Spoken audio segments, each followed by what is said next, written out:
ইজাতুল কুবরা। মায়েরা একটু মনোযোগ দিয়ে শোনেন। আল্লাহ রাসূল খাদিজার দিকে তাকায়, দিকে খাদিজা চোখের পানি মুছছে, সেই হাসতেছে, আনন্দ করতেছে। সঙ্গে সঙ্গে নবী বসে বললেন, খাদিজা আমি এখন স্বামী, আপনি হলেন আমার বিবি, আমি হলাম স্বামী, আপনি হলেন আমার বিবি। এই মুহূর্তে আপনার কাছে জানতে চাই, পুরুষের মধ্যে 2 নম্বর যদি ওমর হয়, 3 নম্বর যদি ওসমান হয়, 4 নম্বর যদি আলী হয়, তাহলে মেয়েদের মধ্যে 1 নম্বর খাদিজা, 2 নম্বর কার নাম হলে ভালো হয়? পুরুষের মধ্যে 2 নম্বর কার নাম? আপনারা কি বুঝতেছেন? পুরুষের মধ্যে 2 নম্বর কার নাম? আবু বকর, 2 নম্বর ওমর। তো রাসূল বললেন, খাদিজা মেয়েদের মধ্যে 2 নম্বর কার নাম হলে ভালো হয়?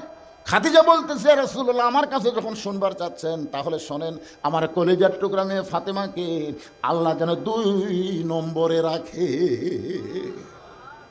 রাসূল চমকে উঠে বললেন, খাদিজা আমার মাধ্যমে আল্লাহ আপনাকে 4টা মেয়ে দিছে। কয়টা? 4টা মেয়ের মধ্যে আপনি অন্য কারো নাম না বলে আপনি ফাতেমার নাম কেন বললেন? খাদিজা বলতেছে, রাসূলুল্লাহ আপনি বাবা, আপনি বুঝবার পারবেন না, কারণ কোন সন্তান কেমন এটা বাবা জানে না, কোন সন্তান কেমন এটা জানে তার মা। আপনারা কি মনে করতেছেন আপনার ছেলেটাতে রমজান মাসে রোজা রাখে না? কারণ কি? আপনার ছেলে যে টুটু কোম্পানির ম্যানেজার হয় গোটা পাড়া ঘোরে, কারণ কি? খোঁজলে দেখেন, ওই যখন মায়ের পেটে আসছিল তখন মাও পেট দিয়ে গোটা এলাকা ঘুরিছে, ওই পেটের মধ্যেই ঘরুনি ব্যারাম পাচ্ছে, জানেন আপনি? ইমাম গাজ্জালী বলেছেন, পেটে বাচ্চা নিয়ে মা যদি নামাজ পড়ে, রুকুর থেকে যখন সেজদা যায় পেটের মধ্যে বাচ্চা চাপ খায়, ফেরেশতা বলে আল্লাহ দেখো তোমার বান্দি নামাজ পড়বার গিয়ে পেটের বাচ্চা চাপ খাইছে। আল্লাহ বলে ফেরেশতা সাক্ষী থাক, যেই মা পেটে বাচ্চা নিয়ে নামাজ পড়তেছে এ মা শুধু নিজে নামাজ পড়তেছে না, পেটের বাচ্চাকেও নামাজি বানায়া দিচ্ছে। এই জন্য একজন খ্রিস্টান নেপোলিয়ন বলেছে, তোমরা যদি ভালো একটা সন্তান চাও, ভালো একটা বাপের দরকার না মায়ের দরকার? কারণ বাবা আনন্দে মাতিয়া, খুব খেয়াল করবেন, বাবা আনন্দে মাতিয়া সাগরে ভাসাই, সাগর মানে কি? উদর। বাবা আনন্দে মাতিয়া সাগরে ভাসাইয়া সেই যে চইলা যায়, খবর লয় না মাজন ধরিয়াই উদরে কতই কষ্ট করে, 10 মাস পরে পায় প্রসবের বেদনা, এমন দরদি ভাবে কেউ হবে না আমার মা গো। খাদিজা বলে, রাসূলুল্লাহ আমি মা হয়ে বলতেছি, জয়নাব যখন আমার পেটের মধ্যে ছিল আমার পেট উঁচা হয়েছিল, আমার পেটের ওজন হয়েছিল, জয়নাব যখন দুনিয়াতে ভূমিষ্ঠ হইল আমি খাদিজা প্রসব ব্যথা পাইছি। আমার মেয়ে রোকেয়া যখন আমার পেটে ছিল আমার পেট উঁচা হয়েছিল, আমার পেটের ওজন হয়েছিল, রোকেয়া যখন দুনিয়াতে প্রসব ভূমিষ্ঠ হলো আমি তখন প্রসব ব্যথা পাইছি। আমার মেয়ে কুলসুমা যখন আমার পেটের মধ্যে ছিল আমার পেট ওজন হয়েছিল, আমার পেট উঁচু হয়েছিল, যখন কুলসুমা দুনিয়াতে ভূমিষ্ঠ হইল তখন আমি খাদিজা প্রসব ব্যথায় কাতর হয়ে গেছি। ওগো আল্লাহর নবী, ওই আল্লাহর শপথ করে বলতেছি, ফাতেমা যখন আমার পেটে ছিল আমার পেট উঁচু হয়েছিল ঠিকই, কিন্তু আমার পেটে কোনো ওজন লাগে নাই। ওই ফাতেমা যখন ভূমিষ্ঠ হইল আমি কোনো ব্যথা পাইনি। আমি তাকায় দেখি আমার কলিজার টুকরা ফাতেমা তার 2টা হাত এভাবে ইজ্জতের উপরে দিয়ে দুনিয়াতে আইছে, আমি মা হইয়াও ফাতেমার ইজ্জত দেখতে পারিনি। ওগো আল্লাহর নবী, যেই ফাতেমার জন্মসূত্রে নিজের ইজ্জত ঢাইকা দুনিয়াতে আসে, এই ফাতেমা সাধারণ কোনো মেয়ে না, এই ফাতেমা সাধারণ কোনো মেয়ে না। আল্লাহ রাসূল বলে, খাদিজা তুমি শুধু ফাতেমাকে জন্মের সময় ইজ্জত ঢেকে জন্ম নেওয়া দেখেছ, কিন্তু আমি নবী হয়ে বলতেছি ফাতেমা পর্দার মধ্যেই বড় হবে। ফাতেমা শুধু পর্দার মধ্যে বড় হবে না, আমার কলিজার টুকরা ফাতেমা পর্দার ভিতর দুনিয়া থেকে বিদায় নেবে। রাসূল বলতে ফাতেমাকে শুধু পর্দানিশী হওয়ার কারণে আল্লাহ তাআলা বিশাল একটা ডিগ্রি দিবে, যে ডিগ্রিটার নাম হলো সাইয়্যিদাতুন নিসায়ে আহলিল জান্নাহ ফাতেমাতুজ জোহরা। আমার মায়েরা শোনেন, ফাতেমা কেমন পর্দানিশী ছিলেন। গভীর রাতে হযরত আলী ঘরের ভিতরে নবীর কলিজার টুকরা ফাতেমা স্বামীর বুকের মধ্যে মাথা ঢুকে ছোট বাচ্চার মতন ফোপায় ফোপায় কাঁদতেছে।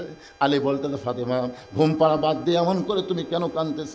ফাতেমা বলে, স্বামী গ, আপনি কি জানেন আল্লাহ তাআলা আমার দোয়া কবুল করেছে? আলী মুসকে মুসকে হাসে আর বলে, পাগলি রে, আল্লাহ যদি দোয়া কবুল করে তাহলে কান্নার কারণ কি? ফাতেমা বলে, কি দোয়া আল্লাহ কবুল করছে আপনি কি শুনবেন না? আলী বলে, ফাতেমা কি দোয়া করেছিল আল্লাহ কবুল করেছে? ফাতেমা বলতেছে, আল্লাহ কবুল করেছে আমার মৃত্যুটা, আল্লাহ পর্দার মধ্যে কবুল করেছে। আলী বলতেছে, যে মানুষটা সারা জীবন পর্দার মধ্যে থেকেছে সে তো পর্দার মধ্যেই মারা যাবে। ফাতেমা বলে, স্বামী গো, সেই মৃত্যুটা কবে হবে এইটাকে আপনি শুনবেন না? আলী বলে, ফাতেমা রে, মৃত্যুর খবর আল্লাহ ছাড়া দুনিয়ার কেউ বলতে পারে না, মৃত্যুর খবর আল্লাহ ছাড়া দুনিয়ার কেউ বলতে পারে না। ফাতেমা বলতেছে, আল্লাহ পাক আমাকে জানাইছে আজকে গভীর রাত্রে ফাতেমার মৃত্যু হবে। গাছের গোড়া কাটলে গাছটা যেমন পড়ে যায়, হযরত আলী তেমনি পড়ে গেলেন ঘরের মাঝায়। মা ফাতেমা মুসকে মুসকে হেসে, যেই ফাতেমা কাঁদতেছিল সেই ফাতেমা চোখের পানি মুছে মুসকে মুসকে হেসে স্বামীর মাথা কানা উরাতের উপরে নিয়ে কপালে একটা চুমা দিয়ে বলে, স্বামী গো, এমন করে আপনি কাঁদবেন না, এ দুনিয়া থাকার জায়গা না। আল্লাযী খলাকাল মাউতা ওয়াল হায়াতা লিয়াবলুয়াকুম আইয়ুকুম আহসানু আমালান ওয়া হুয়াল আজিজুল গফুর। এই দুনিয়া থাকার জায়গা না, আসলে যাইতে হবে। আমি যেই বলবো আসলে, আপনার জবান খুলে বলবেন যাইতে হবে। আসলে কোথায় যাবেন? কোথায় যাবেন? বাড়ি যাবেন? এই যে আদায় শুরু হলো আর কতগুলো উঠে চলে গেল, কুটি গেল, বাড়ি গেল। যেই বাড়ির দিকে আপনি চলে গেলেন ওই বাড়ি আপনার থাকার জায়গা না ভাই রে। আমার এক বন্ধু আছিল, বুঝলেন, সে বগুড়া শহরের সবচাইতে দামি জায়গা রহমাননগর, ওখানে একটা বাসা করছে। তা আমাকে মাঝে মধ্যে মোবাইল করে বলে, ভাইজান আপনি মাওলানা মানুষ, আমার বাসায় একদিন একটু দোয়ার জন্য আসবেন। বারবার বলার কারণে একদিন দোয়া করার জন্য যাই, দেখি বিশাল একটা গেট, বাসা দেখাই যাচ্ছে না গেটের সাইজে। সে গেট আবার সোনা দিয়ে, মনে হয় সোনালি কালার, মানে সোনা দিয়ে বেঁধে দিচ্ছে। তা আমি গেটের উঠে সালাম দিচ্ছি, আসসালামু আলাইকুম ইয়া আহলাল বাইত। তো গেটের পাশে একজন পানের দোকানদার বলতে, হুজুর যতই সালাম দেন গেট খুলবি না। আমি বললাম, কেন? এলো সালামের প্রচলন আছে, তাই তো আগের দিন হুজুর চলে না। আমি বললাম, ভাই তা এখন কি চলে? বলে, ওখানে দেখেন একটা কলিং বেল আছে, ওটি টিপি মারেন। এই সাইডের দিকে কলিং বেল, সেটাও সুন্দর করে সাজান, বুঝলেন, দিকে কাবা ঘরের পাথর সময় খাওয়ার মতন ওই রকম, বুঝলেন। লোক ভিতরে দিয়ে চাপ মারা লাগবে, অনেকক্ষণ ভিতরে দিয়ে। যেই ভিতরে লোক দিয়ে চাপ মারছি, বিদেশি কুত্তার মতো ভৌ ভৌ করে উঠছে, বুঝলেন। কে রে সাউন্ড, কলিং বেলের সাউন্ড এরকম। আমি ভয়ে 3-4 ধাপ চলে গেছে। পানালা হাসতেছে, মানে হুজুর কি? আমি করে বারে যেভাবে কুত্তা ভুক ভুক করতেছে, হুজুর তো কুত্তা লয় হুজুর, ওটাই কলিং বেলের সাউন্ড। বিদেশি কুত্তার সাউন্ড কলিং বেল, কি জন্য? আসুক জিজ্ঞাসা করেন। আমার বন্ধু যখন গেট খুললো, আমি তখন বললাম, ভাইজান এই কুত্তার সাউন্ড কেন দিয়েছ? বলে, ফকিরের অত্যাচার ভাই, এত ফকির এই কলিং বেলের চাপ দেয় ভিক্ষা চায়। তা আমার এক দোস্তগুলো ফকিরের হাত থেকে যদি ব্যস্ত চায়, তা কুত্তা ঢুকে। আমি কলিং বেলের কুত্তার সাউন্ড দিচ্ছি, ভুল করে এক কুত্তা, বুঝলেন, এক ফকির টিভি মারছে ভুল করে। যেই মারিছে কুত্তার সাউন্ড শোনা, ওই ভিক্ষার ব্যাগ ফেলে দে দৌড়, ভিক্ষার ব্যাগ ফেলে দে দৌড়। যত ফকির আছে সমস্ত ফকির বলছে, ওই বাড়ির যান যাস না, ওই বাড়ির কুত্তা আছে। সেদিন থেকে আমার বাড়িতে আর ফকির আসে না। আমি বললাম, পাগলা, ওই ফকির ফকির কি কছে সেটা খেয়াল করছিস? কি কছে? আর ওই বাড়িতে কুত্তা আছে, ওই বাড়ির তো মানুষ নাই, তুই একটা কুত্তার জাত। আল্লাহ কোরআনে বলে, চাম্মা সাইলা ফালা তানহার, সাইলকারীকে ফিরান যাবে না। আর তুই কুত্তার সাউন্ড দিয়া ফকিরের সাউন্ডের ব্যাগ ফেলে দিছো, তুই মানুষের জাত। তুই আবার দোয়া দিব, আপনারা কোন অর্জনে দোয়া করে কাম হবে? আমার হাত ধরে বলে, দোস্ত আইসো যখন একটু বাসায় ঢোকো দোস্ত। আমি বললাম, এই বাড়ি তাহলে তোর? যেই কই সেই বাড়ি তাহলে তোর, তুই টাকার সম্পর্ক। আমাকে বলতেছে আলেমরা শরীর মূর্খ। আমি কইলাম, আলেমরা মূর্খ কেমনে? বলে, কোটি কোটি টাকা খরচ করে বাসা বানাইছি, আর তুই বলতেছিস এই বাড়ি। আমি বলছি, এই বাড়ি তাহলে তোমার? এই বাড়ি কত আর ব্যবস্থা? এটা কি গ্রামের বাড়ি ঘেরে? কোটি কোটি টাকা খরচ করে এই বাসা তৈরি করছি, তুই আলেম মানুষ কেমনি বাড়ি কইলি? তখন আমি আমার বন্ধুর হাত ধরে বললাম, ভাইজান আজ থেকে 50 বছর আগে আব্দুল আলিম একটা গান গাইছে, আমার মনে হয় গানটা ভুল গাইছে। আমার দোস্ত বলে, আব্দুল আলিম কি গান গাইছে? আমি তখন গানটা ওরে শোনাইলাম, এপারে তোর বসত বাড়ি, ওই পারে তোর বাসা, এপারে তোর বসত বাড়ি, ওই পারে তোর বাসা, লাভ করিতে আইসারে ভবে, লাভ করিতে আইসারে ভবে, হইলে আরে বেদিশা, এ পাহাড়ে তোর বসত বাড়ি, ওই পারে তোর বাসা। দুনিয়াতে যতই কোটি কোটি টাকা খরচ করে তৈরি করো, ওটা হলো তোমার বসত বাড়ি, আর মুসলমান যারা হবে তাদের বাসা হলো জান্নাত। আপনার বলেন তো, দুনিয়ার বাড়িতে কি থাকা যাবে? যখন থাকা যাবে, যেই বাড়িতে কোরআনের ওয়াজ শুনল, বক্তা একটা আদায় শুরু করলো, আর আদায় দেওয়া দিবেন না দিবেন না বসে থাকেন। আমি কি ওয়াজ করতেছি না? যখন করতেছি না, লাভ ধরে চলে গেলেন যান। আজকের কোরআনের মাহফিল ডাইভার্ট করে যারা বাড়ির দিকে চলে গেল, 2-4 দিন পরে হয়তো আল্লাহ তাদেরকে হাসপাতালেও নিয়ে যাবার পারে। পারে কি পারে না? পারে কি পারে না? হ্যাঁ, এই যারা দাঁড়িয়ে আছেন আপনাদের ভাব কি? আচ্ছা, কিছু সময়ের জন্য পিছনে যা বসা যাবে না ভাইজান, এই কিছু সময়ের জন্য বসা যাবে না, এই বসাটা যেন আল্লাহ আপনাদের জান্নাত পাওয়ার একটা ওসিলা করে দেয়। জোরে করে আমিন। ও ঠিক বসে রে পারে।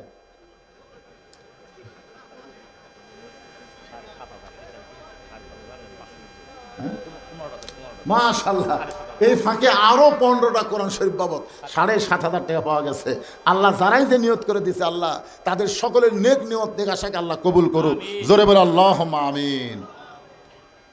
একটু মনোযোগ দিয়ে শুনবেন। ফাতেমা মুচকে মুচকে হাসতেছে, মুচকে মুচকে হেসে স্বামীর মাথাখানে উরাতের উপরে নিয়ে কপালে একটা চুমু দে বলে, আল্লাহর নবী বলেছেন, আমার বাবা বলেছেন আপনার ব্যাপারে 2টা কথা, আলী আসাদুল্লাহিল গালিব, আলী হচ্ছে আল্লাহর সিংহ।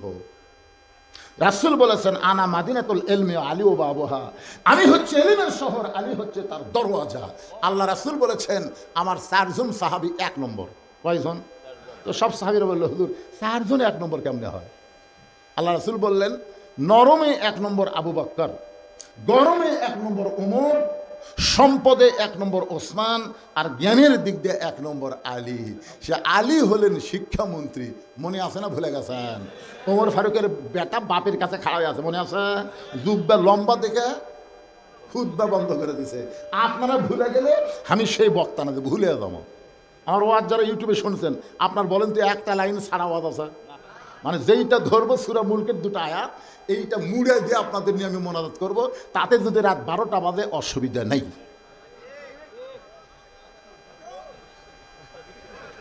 ও রাত 12টা না, পারই হয়ে গেছে বলে। হ্যাঁ, খালি চললে হবে না তো, খালি চললে হবে। এই গামছার কয় টাকা পাচ্ছেন আপনারা? কয় টাকা পাচ্ছেন?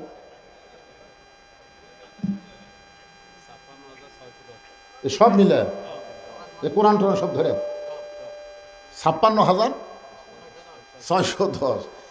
56,610 টাকা আপনারা এতগুলো মানুষ দিচ্ছেন, 1 লাখও দেওয়া পারেন নেই। সব মিলে 1,56,610 আছে। আচ্ছা, 610 থেকে 1000 পুরাতে কত লাগে? তাও 57,000 পাওয়া যাবে। 56,610 মানে এই ব্যাগ ভাঙ্গার টাকা কে দিল রে? আচ্ছা, এই 610,000 বানানোর মরদ কেউ আছে? 610,000 বানানোর একটা মরদ 390 হয়। 390 দেওয়ার মতো মরদ আছে আপনাদের মধ্যে? একটা মরদ নাই। কোটি দেখি লিল্লাহি তাকবীর। 57,190 হলো। 56,610 ছিল, 1 চান্সে 57,190 হলো।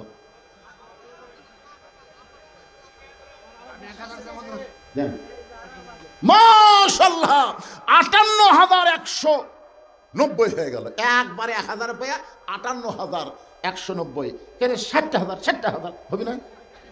60,000, 60,000, কত সুন্দর 60,000 আর 58,190, এটা একটা সাইজ হলো। মাশাআল্লাহ, আমার ভাই 500 দিয়ে 58,690 হলো, 58,690 হলো। কে রে, খপ করে একটা যুবক 10 টাকা দিয়ে পারে না?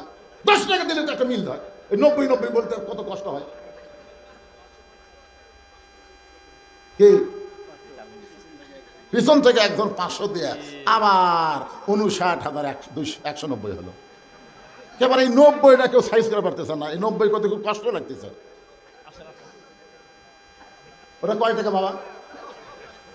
মাশাআল্লাহ, মাশাআল্লাহ, একবারে 10-এর দাম বেশি আনেন না, এই 10-এর বেশি দাম আনেন না, তাহলে ফেরত আসে। ওটা বাকি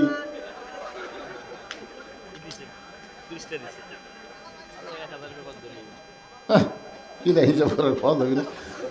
60,000 টাকা পুরান তো পারবেন না আপনারা, পারবেন না। এখানে এমন কোন বান্দা আল্লাহর কি নাই যে 100 করে টাকা দিবেন, আপনারা 100 করে টাকা দিবেন। কত টাকা হবে আপনারা জানেন? নিজাম ভাই কুটি গেছে 1,000 টাকা দান করেছে, আল্লাহ দানকে কবুল করেন। চলে আসেন মূল আলোচনা, একটু খেয়াল করবেন। ফাতেমা বলতেছে, আমার বাবা সবসময় বলেছে আলী হচ্ছে পৃথিবীর শ্রেষ্ঠ বীর, আলী হচ্ছে পৃথিবীর শ্রেষ্ঠ জ্ঞানী। সে পৃথিবীর শ্রেষ্ঠ জ্ঞানী, শ্রেষ্ঠ বীর হয়ে বইয়ের মরার খবর শুনে আপনি এমন করে পড়লেন কেন? আপনি কি জানেন না এই দুনিয়া থাকার জায়গা না, আসলে যাইতে হবে? কথা বলেন, আসলে। ফাতেমা বলে, স্বামী গো, আমি দুনিয়া থেকে বিদায় নেওয়ার পর আমার 3টা চাওয়া আপনাকে পুরা করা লাগবে।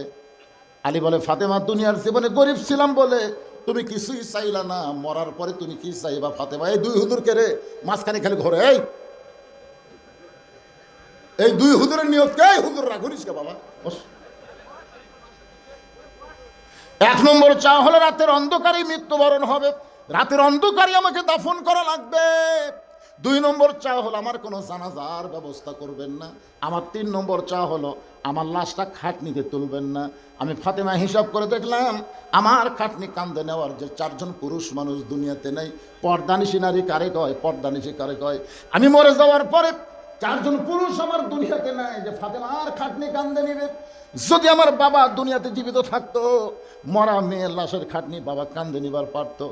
6 মাস আগে আমার বাবা দুনিয়া থেকে বিদায় নিয়েছে। ওগো স্বামী, আমার হাসান হোসেন এত ছোট, মায়ের লাশের খাটনি কান্দে নিবার পারবে না। শুধু আপনি আমাকে কান্দে করে নিয়ে জান্নাতুল বাকির পূর্ব কোণায় সবুজ রঙের একটা বাতি জ্বলবে, ওই বাতি বরাবর আমাকে দাফন করবেন। আমার কবর খুঁড়তে যদি আপনার কষ্ট হয়, আপনার একান্ত বন্ধু যদি কেউ থাকে দুনিয়ায়, তারে বলবেন সে যেন গোপনে ফাতেমার কবর খনন করে দেয়। আমরা সবাই ইতিহাসে পড়েছি, আবু যার গিফারি নামে রবের একজন সাহাবী ফাতেমার কবর খুঁড়তে খুঁড়তে কবর ছেড়ে পালায় গেলেন।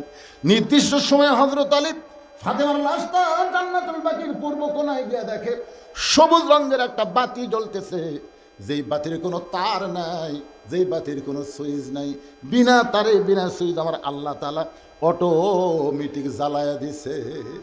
এখানে যারা বসে আছি ভাই, আমরা সবাই জানি এই দুনিয়া থেকে বিদায় নেওয়ার পরে অন্ধকার কবরে আমাদের যেতে হবে। আমাদের কবর অন্ধকার হবে না। কবরের পাথর যদি জোগাড় করে কবরে যাওয়ার পারি, আমাদের কবরকে আল্লাহ জান্নাতের বাগান বানায়া দিবে। আপনারা বলেন তো, জান্নাতের বাগান যদি কবর হয়, সেই কবর কিন্তু কষ্টের হয় না, ওই কবরটা আলোকিত কবর হয়ে যায়। একটু মনোযোগ দিয়ে শুনবেন। ফাতেমাকে কবর দেওয়ার পরে হযরত আলী আল্লাহর কাছে বলতেছে, আল্লাহ, পর্দানিশীকে গভীর রাত্রে দাফন করলাম, তোমার কাছে দোয়া করি তুমি ফাতেমার পর্দাকে কবুল করে নাও। এই দোয়া করার সঙ্গে সঙ্গে আলী তাকায় দেখে সামনে কয়েকটা পুরাতন কবর দেখা যায়। এইমাত্র ফাতেমার কবর দিয়েছে, সেই নতুন কবর নাই।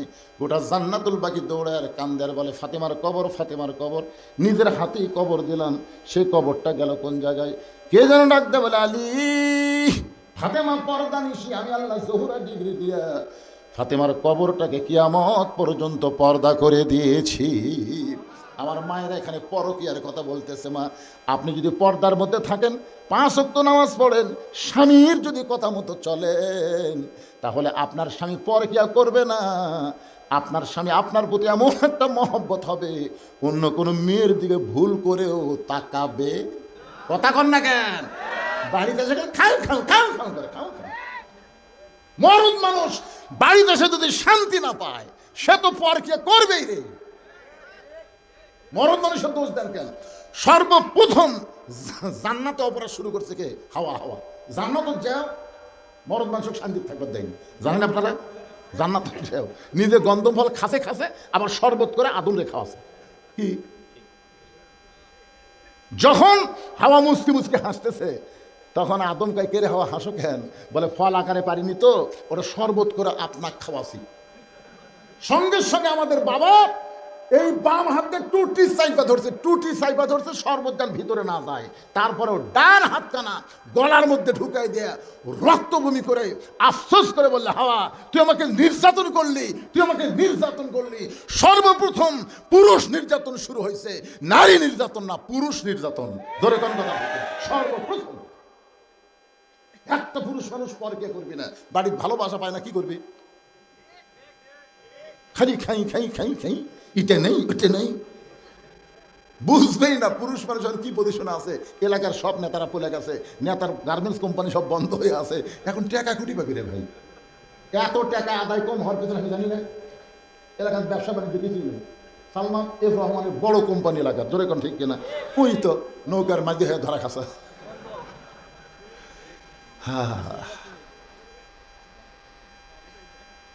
আমার মা এখানে এক কাগজ সামনে নিয়ে বলতেছি, তারপরে বলতেছি মা স্বামীরা পরকিয়া করবে না, সে ওয়াজটা আমি নিয়ে আসতেছি।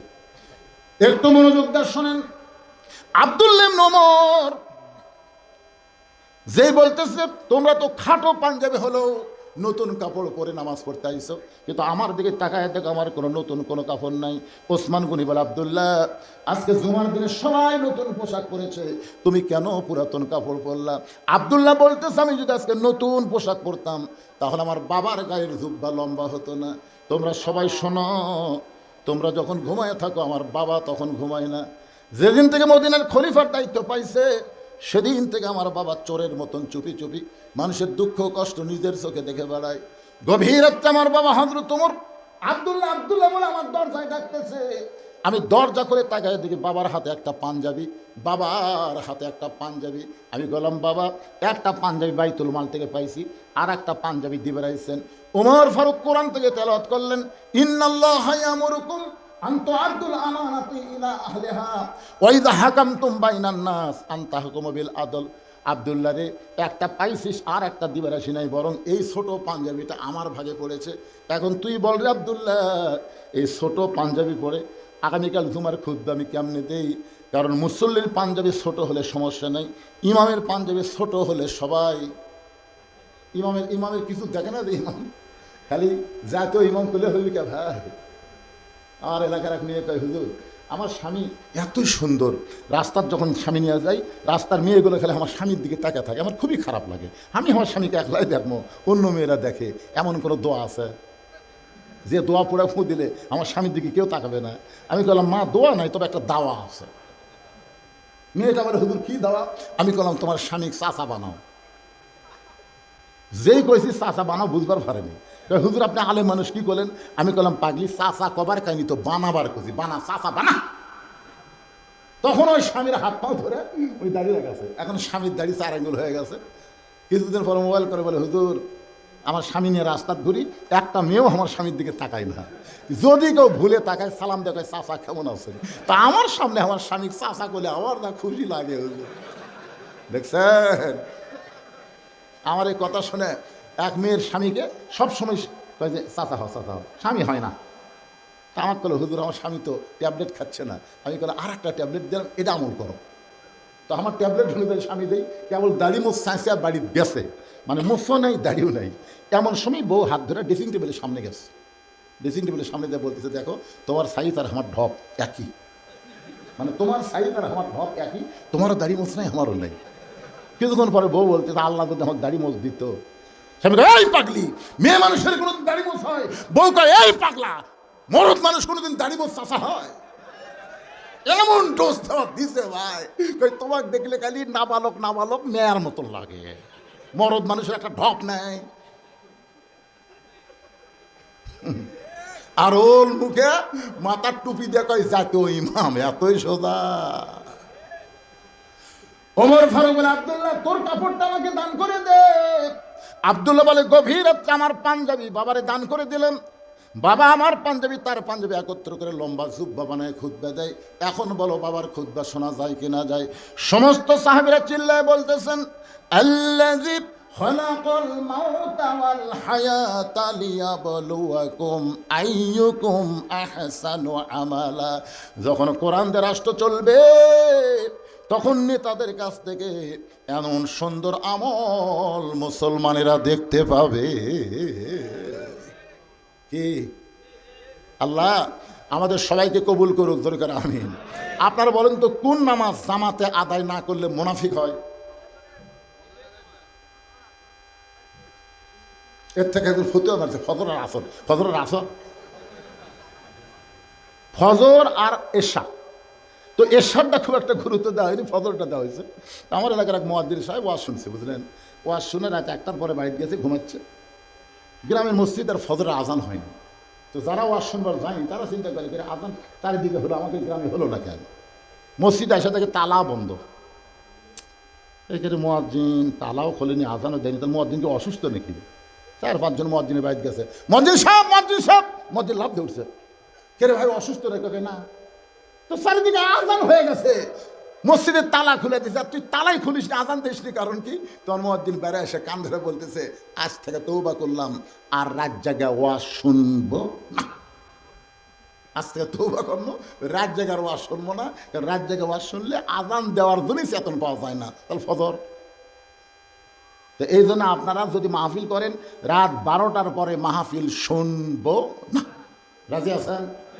তাহলে কমিটি সজাগ হবে যে রাত 12টার পর জনগণই না শুনে যত বড় সাইদি হোক তুলে দিয়ে লোক ভাঙিয়ে দেবে। তোর কোন কথা ঠিক কিনা ভাইজান? এই জন্যে আমি আপনাদের সকলে খেয়াল করে, আমার নিজের দিকেও খেয়াল করে ফজরের নামাজ জামাতে আদায় করার নিয়তে মাহফিল এখন শেষ করতেছি। একজন আল্লাহর বান্দা কোরআন শরীফ বাবদ 500 টাকা দান করেছে, আল্লাহ দানকে কবুল করুক। সকলে ইস্তেগফার পড়েন, আস্তাগফিরুল্লাহ রব্বি মিন কুল্লি জামবি ওয়া আতুবু ইলাইহি।